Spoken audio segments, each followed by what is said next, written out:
ચૈતર વસાવાની સજા થવાની સાથે હવે ચર્ચા એ શરૂ થઈ છે કે તેમનું ધારાસભ્ય તરીકેનું પદ જતું રહેશે. તમામ નિર્ણયો જે છે એ સંપૂર્ણ વકીલના જજમેન્ટ ઉપર આધાર રાખે ને એ જજના જજમેન્ટ ઉપર આધાર રાખે. મુખ્ય મેં એફઆઈઆર ના ઘટકો વાંચ્યા છે એમાં પણ ઘણા બધા પ્રો કોન્સ છે, પણ હવે સત્તા આગળ શણપણ નકામું. પણ જે સિસ્ટમની અંદર ઘણી બધી વખત આપણે એવું જોયું છે કે ઘણા બધા એવા લોકો બી છે કે જ્યાં આગળ હજી સુધી કેસ પણ નહીં ચાલ્યો હોય. કે જે 7 વર્ષની સજા પડી છે ને આર્મ્સ એક્ટ હેઠળ મળી છે હથિયાર રાખવા બાબતે, પરંતુ ઘણા જૂના વિસ્તારોમાં જે રૂઢિગત લોકો જીવે છે એમની પાસે હાલ પણ હથિયાર હોય છે. તો લગભગ અત્યારે કઈ એવું ગામ બાકી નહીં હોય જે ગૌચરની જમીનો ઉપર કબજા નથી, જે જંગલની જમીનો ઉપર ગેરકાયદેસર કબજા નથી, જ્યાં નેતાઓ ગૌચરની જમીનો વેચીને પોતાના ખિસ્સાઓ નથી ભરતા. તો આ એક જનરલ સિનારીઓ છે, કોઈ મોટી વાત નથી. કેસ થાય, કેસ ચાલે, સજા પડે એટલે જે પણ નેતા હોય એ ભાજપમાં જતા રહે અને સત્તા પક્ષ સાથે જતા રહે અને પછી એમના ઉપરના બધા જ આરોપો ધોવાઈ જાય. કે ચેતરભાઈ પણ વોશિંગ મશીનમાંથી કદાચ નીકળે તો કોઈ મોટી વાત નથી, એમના ઉપરના પણ તમામ આરોપ ધોવાઈ જાય તો મોટી વાત નથી. અને જો એ વોશિંગ મશીનમાં જશે તો કદાચ હાઈકોર્ટમાંથી સ્ટે પણ આવી જાય, આવું મારું માનવું છે. રાજનીતિમાં એવું કહેવાય છે કે ઘણી બધી વખતે જ્યુડિશિયરી પણ રાજનેતાઓ સાથે મેનેજ થઈ જાય છે. મને કોઈ કન્ટેમ્પથી ડર નથી લાગતો, એ વાત 100% સાચી છે. જજોને વધારે જસ્ટિસ ડિલિવર કરવા કરતા પોલિટિકલી પગચંપી કરી અને પ્રમોશનમાં વધારે રસ હોય છે. જો જ્યુડિશિયરી મેનેજ થાય તો એક સામાન્ય માણસને ન્યાય કઈ રીતે મળશે? રહી વાત સામાન્ય વ્યક્તિની, તો સામાન્ય વ્યક્તિ જો સિસ્ટમ સામે લડે અને એને ન્યાય મળે તો એ બહુ રેર સંભાવનાઓ છે. ચૈતરભાઈના કેસની વાત કરું તો એ કેસની અંદર હાઈકોર્ટની અંદર એ કેસમાં કેટલું પોટેન્શિયલ તમને દેખાઈ રહ્યું છે કે હાઈકોર્ટ એના ઉપર સ્ટે આપે? પોલિટિકલી જો વિચારવા જઈએ તો સ્ટે નહીં આવે અને નહીં આવે. ગુજરાત હાઈકોર્ટમાંથી સ્ટે નહીં આવે. નમસ્કાર, હું છું ગોપી ગાંગર અને આપ જોઈ રહ્યા છો નિર્ભય ન્યૂઝ. મારી સાથે તમને અત્યારે સ્ક્રીન પર એડવોકેટ મેહુલ બોગરા દેખાઈ રહ્યા છે. ચૈતર વસાવાને 7 વર્ષની સજા પડી છે અને ચૈતર વસાવાની સજા થવાની સાથે હવે ચર્ચા એ શરૂ થઈ છે કે તેમનું ધારાસભ્ય તરીકેનું પદ જતું રહેશે. આપણી સાથે અત્યારે એડવોકેટ મેહુલ બોગરા છે, તેમની સાથે સીધો સંવાદ કરીશું, કારણ કે ક્યાંક ને ક્યાંક આજે મનસુખ વસાવાએ પણ આરોપ લગાવી દીધા છે કે ચૈતર વસાવાને આમ આદમી પાર્ટીએ સારા વકીલ નહોતા આપ્યા. મેહુલભાઈ, આમ આદમી પાર્ટીની વાત નહીં કરું પણ સીધી વાત તમને કરીશ કે વકીલની વાત કરવામાં આવી રહી છે અને જે રીતના આર્ગ્યુમેન્ટ થયા, જે રીતની કેસમાં જજમેન્ટ લખવામાં આવ્યું છે, તમારું ઓબ્ઝર્વેશન શું કહે છે એના ઉપર? જનરલી ગોપીબેન, આ તો છે ને પોલિટિકલ આરોપો પ્રત્યે આરોપો હોય છે અને મનસુખભાઈને તો સારું થવું જ પડે, કારણ કે હવે કદાચ લીડ લાઈન એવી હોય કે હવે આ સજા થઈ ગઈ છે તો ભાજપમાં લાવવાના છે, એમનો વિષય છે. પરંતુ મુખ્ય મુદ્દો એવો છે કે જે જજ હોય ને બેન, એ પણ 10 વર્ષ વકીલાત કરીને જનરલાઈ જજ બને. તો તમામ નિર્ણયો જે છે એ સંપૂર્ણ વકીલના જજમેન્ટ ઉપર આધાર રાખે ને એ જજના જજમેન્ટ ઉપર આધાર રાખે. તો નામદાર જજે જે કઈ ડિસિઝન આપ્યું છે એ પ્રો કોન્સ જોઈને આપ્યું હશે, પરંતુ મુખ્ય મેં એફઆઈઆર ના ઘટકો વાંચ્યા છે એમાં પણ ઘણા બધા પ્રો કોન્સ છે, પણ હવે સત્તા આગળ શણપણ નકામું, એવી વાત છે અહીંયા કે જે સત્તામાં છે એમનું જોર વધારે ચાલે.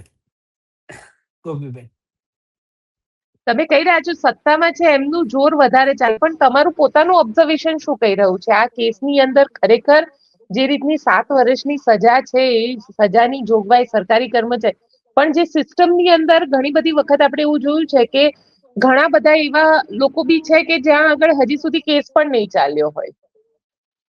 ગોપીબેન, મુખ્ય લોકોને એ જ નથી ખબર કે મુખ્ય જે 7 વર્ષની સજા પડી છે ને આર્મ્સ એક્ટ હેઠળ મળી છે હથિયાર રાખવા બાબતે, પરંતુ ઘણા જૂના વિસ્તારોમાં જે રૂઢિગત લોકો જીવે છે એમની પાસે હાલ પણ હથિયાર હોય છે ઘરની અંદર.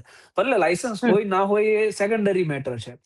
સેકન્ડ થિંગ, મને એ ખબર નથી કે હથિયાર એમની પાસે હતું કે નહીં, કારણ કે મેં જે કેસનું જજમેન્ટ વાંચ્યું છે એમાં કોઈ હથિયારની રિકવરી પોલીસ દ્વારા કરવામાં આવી નથી. તો એ પણ એક પ્રશ્નાર્થ ચિહ્ન થાય છે કે હથિયારની રિકવરી નથી થઈ.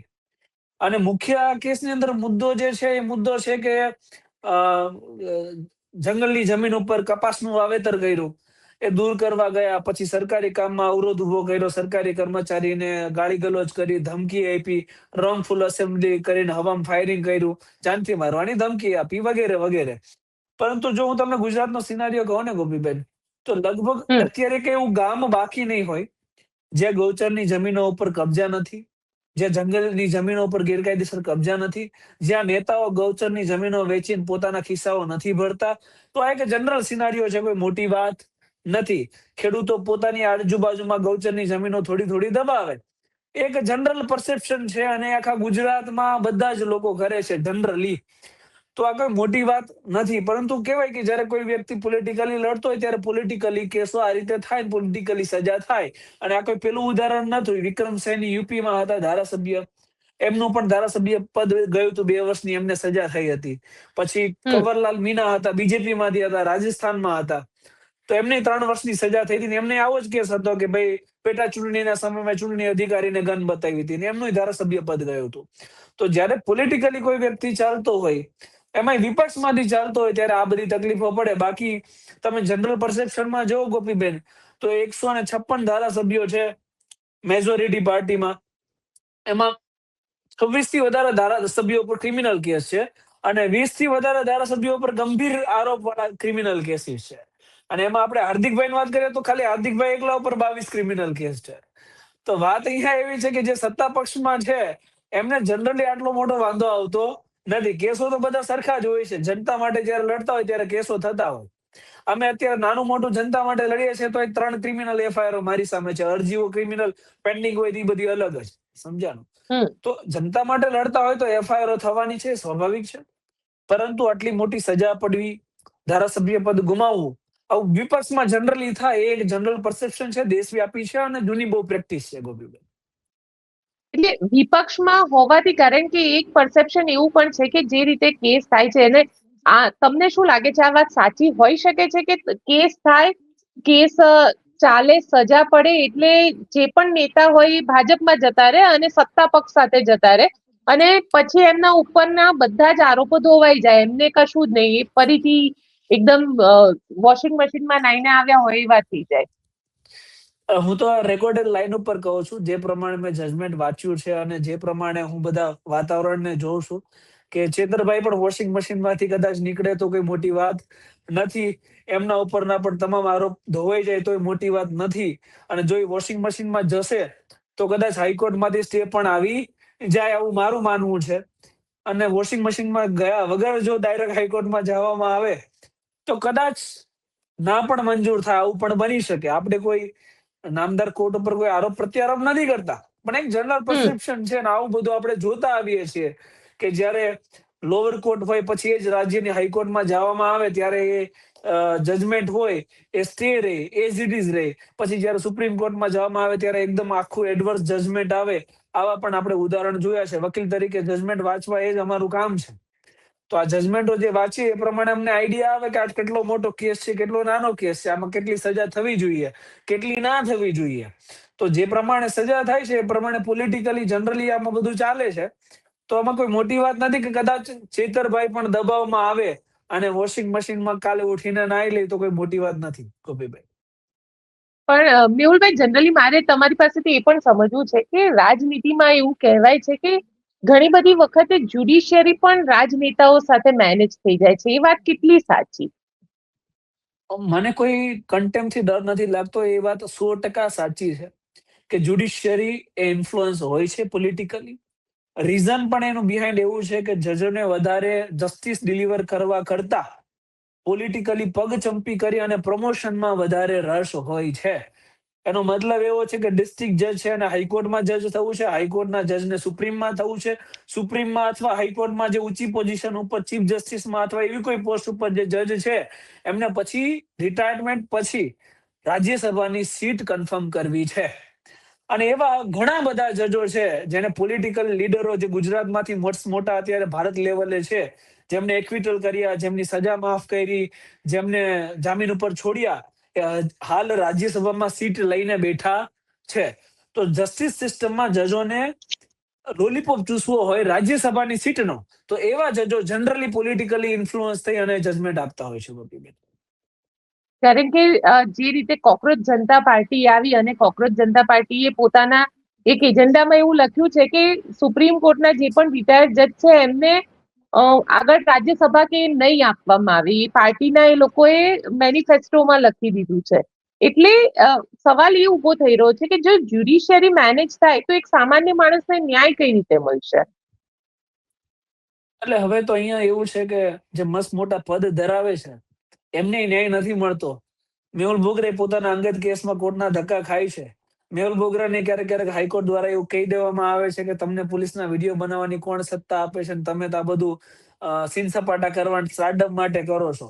તો રહી વાત સામાન્ય વ્યક્તિની, તો સામાન્ય વ્યક્તિ જો સિસ્ટમ સામે લડે અને એને ન્યાય મળે તો એ બહુ રેર સંભાવનાઓ છે. એવું કદાચ તમારી કિસ્મતમાં હોય અને કોઈ આસમાનમાંથી દેવતા સ્વરૂપ કોઈ જજ તમને મળી જાય અને તમને ન્યાય મળી જાય તો એ અલગ વાત છે. પરંતુ જ્યારે કોઈ સામાન્ય વ્યક્તિ સિસ્ટમ સામે લડવાનું વિચારે તો એને એકવાર તો એ મગજમાં વિચારવું જ પડે કે હું સિસ્ટમમાં ધક્કા ખાતો થઈ જઈશ, ન્યાય મળે કે ન્યાય મળે, પણ મારી જે રોજબરોજની ટકનું ખાઈને ટકનું ખાવાનો ધંધો છે એ પણ જતો રહેશે. તો સામાન્ય વ્યક્તિ સિસ્ટમમાં લડી શકે એનો કોઈ સ્કોપ નથી, કારણ કે જ્યારે અમે લડીએ છીએ નોન પોલિટિકલી લડીએ છીએ, કોઈ પોલિટિક્સની હારે અમારે કઈ લેવા દેવા નથી, તોય અમે કોર્ટના ધક્કા ખાઈએ છીએ. અને તમે એઝ એન મીડિયા તરીકે લડો છો તોય તમારે ઘણા બધા કોર્ટના ધક્કા ખાવા પડતા હશે, જે અનુભવ આપને પણ હશે. પણ મેહુલભાઈ, ચૈતરભાઈના કેસની વાત કરું તો એ કેસની અંદર હાઈકોર્ટની અંદર એ કેસમાં કેટલું પોટેન્શિયલ તમને દેખાઈ રહ્યું છે કે હાઈકોર્ટ એના ઉપર સ્ટે, કારણ કે એમનું તો ધારાસભ્ય પદ જવાના પેલા ઉપર છે, જો હાઈકોર્ટ સ્ટે જો નહીં આપે. ગોપીબેન, જો હું કેસના મેરિટની વાત કરું તો એઝ એન એડવોકેટ એમાં પોટેન્શિયલ છે, સ્ટે આવવો જ જોઈએ, આવવો જ જોઈએ. પર્સન્ટેજમાં વાત કરું તો 90% ઉપર ચાન્સીસ છે. પણ એઝ એન સોશિયલ એક્ટિવિસ્ટ જોઉં અને પોલિટિકલી આજ દિન સુધીના હું જજમેન્ટ જોઉં તો પોલિટિકલી જો વિચારવા જઈએ તો સ્ટે નહીં આવે, નહીં આવે અને નહીં આવે. ગુજરાત હાઈકોર્ટમાંથી સ્ટે નહીં આવે. કદાચ સુપ્રીમ કોર્ટમાં જાય અને ત્યાં કોઈ નિષ્પક્ષ એમને સાંભળવામાં આવે તો સ્ટે મળવાની સંભાવના ખરી, ગોપીબેન. તો એટલે એવું માની શકાય કે સામાન્ય માણસ હવે જ્યુડિશિયરી પાસે શેના માટે જાય? એટલે સામાન્ય માણસ જો બેન જ્યુડિશિયરી પાસે જતો હોય ને એને ન્યાય મળી જતો હોય તો આ દેશની અંદર 5 કરોડથી વધારે ક્રિમિનલ કેસ પેન્ડિંગ ના હોય. માણસોને ન્યાય નહીં પરંતુ ધક્કા મળે છે બેન, આ વાસ્તવિકતા છે. બિલકુલ, ચલો આશા રાખીએ કે માણસોને ન્યાય મળે જ્યુડિશિયરી પાસેથી. મેહુલભાઈ, આપ અમારી સાથે જોડાયા તેના માટે આપનો ખૂબ ખૂબ આભાર. ધન્યવાદ.